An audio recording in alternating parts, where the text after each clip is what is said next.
What's up, everyone? Today I want to share with you one of my favorite beverages that I make at home. It is a fermented pineapple beverage called Tepache.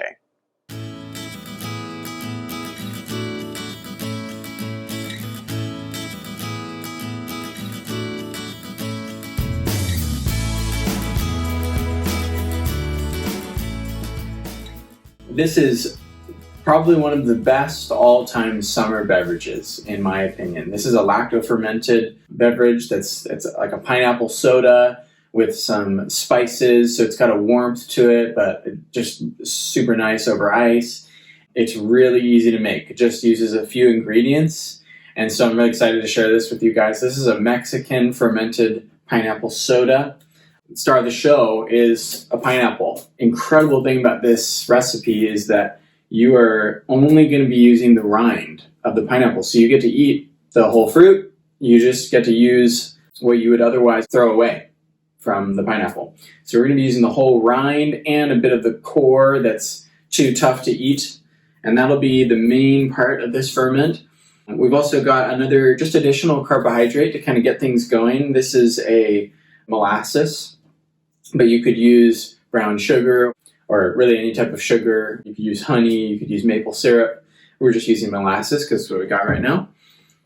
As far as our spices, we're using cloves, whole star anise, some cinnamon stick, and then one dried ancho chili, or an ancho chili is a dried poblano. That's optional. I've also used a fresh jalapeno, but you could kind of use other things, or you could just leave the spice out of it altogether. I just like a tiny bit of zing in my tepache. And those are the ingredients. Well, obviously, will you be using water as well? That's all you need to make tepache. It's super simple. As far as my equipment, I've just got my cutting board, my bowl for my pineapple, my actual fruit. And then we're just going to be putting the rind right in the jar. And then I've got, of course, a nice sharp chef's knife to cut it all up. The way I'm going to get started with this is I'm actually just going to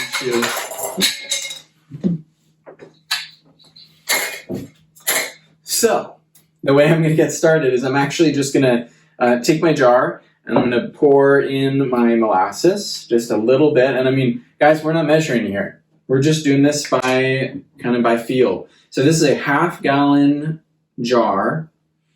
And I'm just going to show you what I'm going to put in. I'll put in a little bit because I really want the bacteria to get going. Yeah, just about that much. So I'm going to say that's probably a tablespoon or two. Somewhere 1 to 2 tablespoons. Not much, because there is going to be some sweetness, some carbohydrates from the pineapple in the rind. Okay, then I'm going to put my spices in just right away. I'm going to just plop them in there. Incredible spices. It smells so amazing. They smell so good, and especially together. It just already smells like tepache. Yeah, incredible smell. Okay, then I'm going to go ahead and just get a little bit of my water in here. Really recommend using filtered water. Okay. And what you can do, and you probably should do, honestly, is heat this up over the stove. I just want to do this really simply, though. But basically, you want to get the molasses starting to get dissolved in here. And so it dissolves pretty quickly. I mean, it's pretty runny. But if you have sugar, you obviously want to do this as well. Or if you're using turbinado sugar, that's what we used last time. And I'm just going to mix this up. If you like your tepache a little sweeter, then obviously add a little bit more sugar. Or I would really recommend using like a raw honey or maple syrup or molasses, just because it's got more depth of flavor. But you can see it's kind of already starting to dissolve in there. So I'm going to call that good.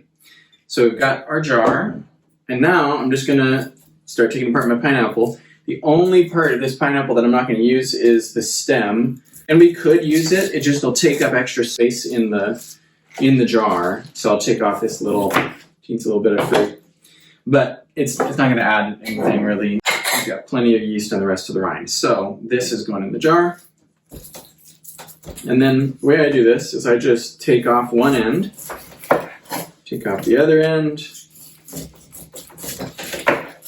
To take these and slice them up so that they kind of fit into the jar a little bit more nicely. So just chop them up like that. You don't need to chop these if you don't want to. You can just cram them in there, but I like to do that. And just bloop, there you go. So how this works, how this is going to ferment and create some carbonation is through the bacteria and yeast that is on the outside of this rind. So it's all over everything, but it's definitely concentrated on the outside of the pineapple. And so I'm just going to cut off a single strip to start. So this, I'll just take off this strip and then I'll kind of slice that up as well, just so it fits in here. But all of the yeast and bacteria and stuff that's on the outside of this is going to start to feed on the carbohydrates. This is an anaerobic fermentation, so it's going to be fully submerged in water, as you'll see. And the bacteria and yeast will start to multiply. And as they multiply, they exude carbon dioxide, and that is what gives you the bubbles and the nice tanginess. So here's our incredible looking pineapple. I'm going to put this in this bowl for 1 sec.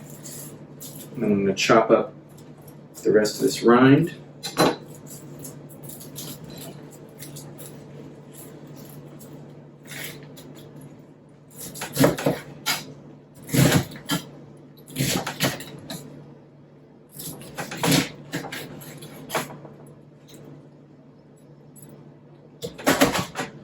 Okay. There we go. Now this is all going to be ready.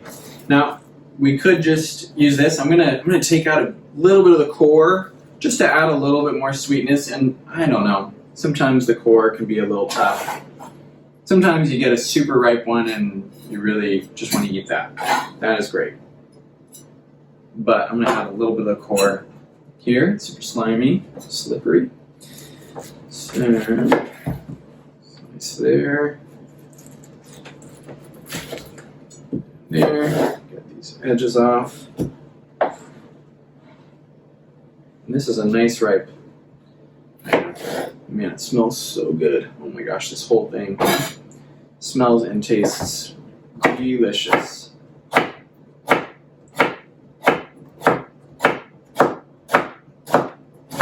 Okay. All right. There's the core. Just gonna put that in there. You can totally put this in a larger vessel and make more of it. I just like it pretty concentrated. And you know, it's like, I'm not gonna use that part of the pineapple anyway. I'm not gonna eat it. So it's kind of like a free couple of beverages every time I have a pineapple to eat.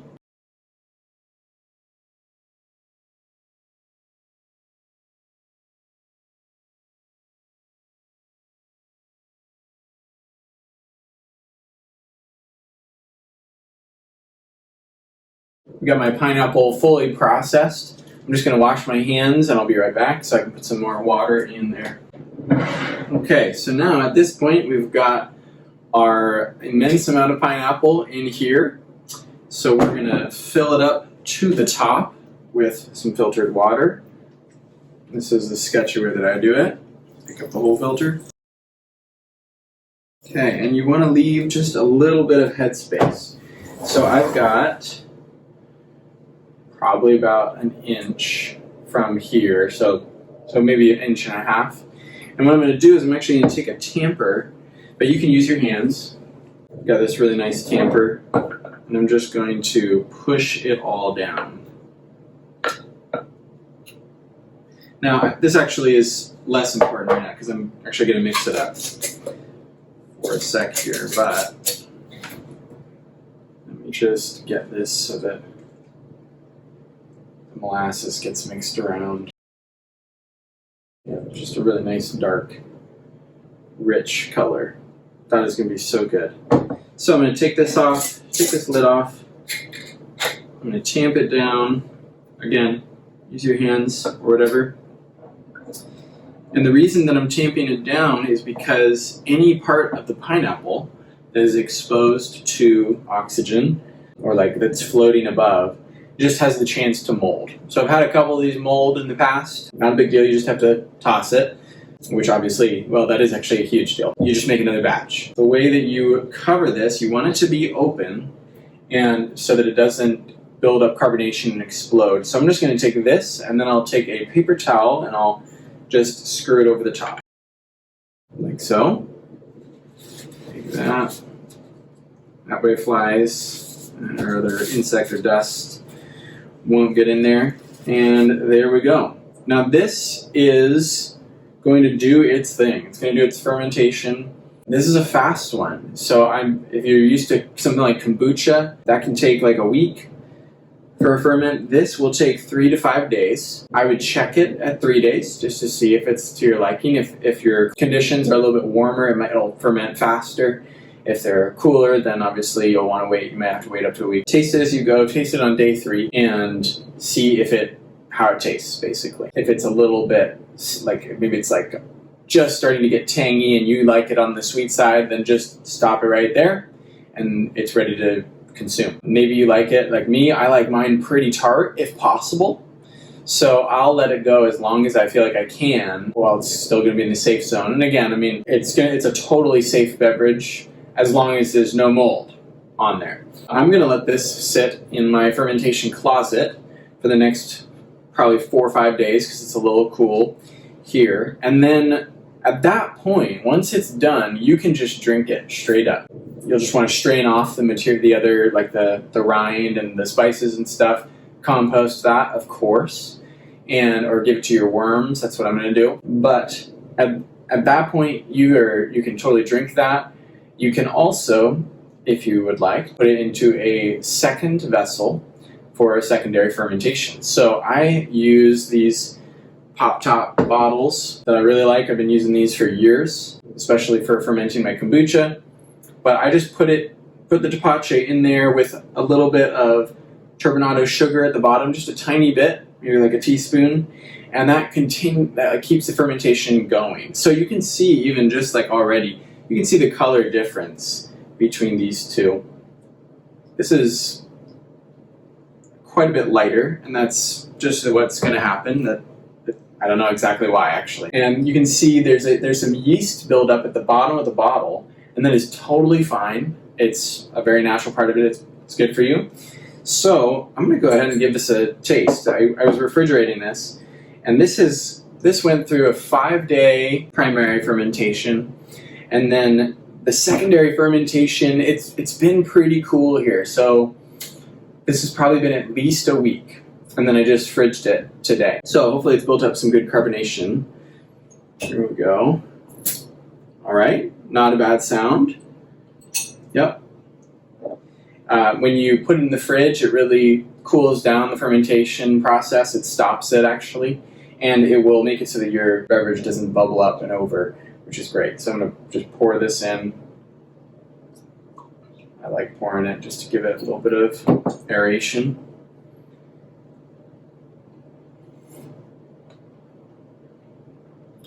Oh my gosh. It's so good. It's so good. Actually, the first thing that I noticed with this one, just right away, was the texture, or the mouthfeel. It's got a really nice, just sort of thick, fruity quality. Maybe I don't know if there's pectin or something, but it's like slightly gelatinous in a good way. That sounds weird, but yeah, incredible mouthfeel. It's got a nice amount of carbonation, just a tiny bit, really. But that's actually all I really want for this. So then, as far as the flavors, I just want to try this again. It really feels like the ideal summer beverage. It's so refreshing. It's obviously nice and pineapple-y, but I can totally taste the cloves and the star anise and cinnamon. Really pleasant drink. It's got a perfect amount of tang. It's just a dynamite beverage. Okay, guys, you have to give this a shot this summer. You're going to buy pineapple, probably. If you're not, just buy one anyway, just so that you can make the Tepache.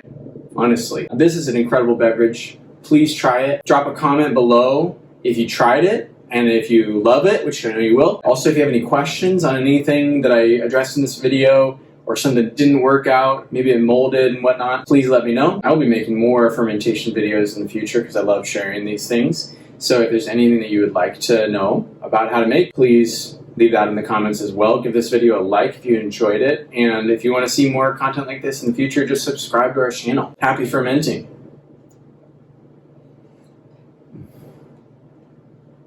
It's so good. I love pineapple. I love pineapple.